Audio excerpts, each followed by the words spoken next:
I'm going to review of the Rubik's Cube. This brand's name is Rubik's.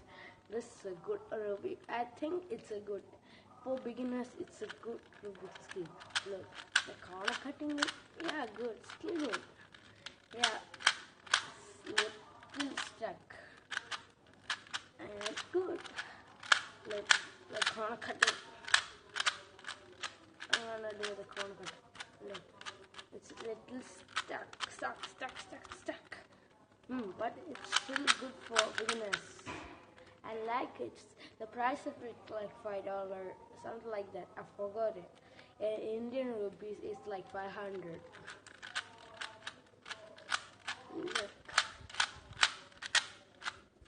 still good.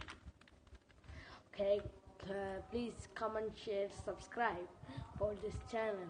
Please subscribe, share to your friends and comment. Okay, bye bye. Yalla, peace.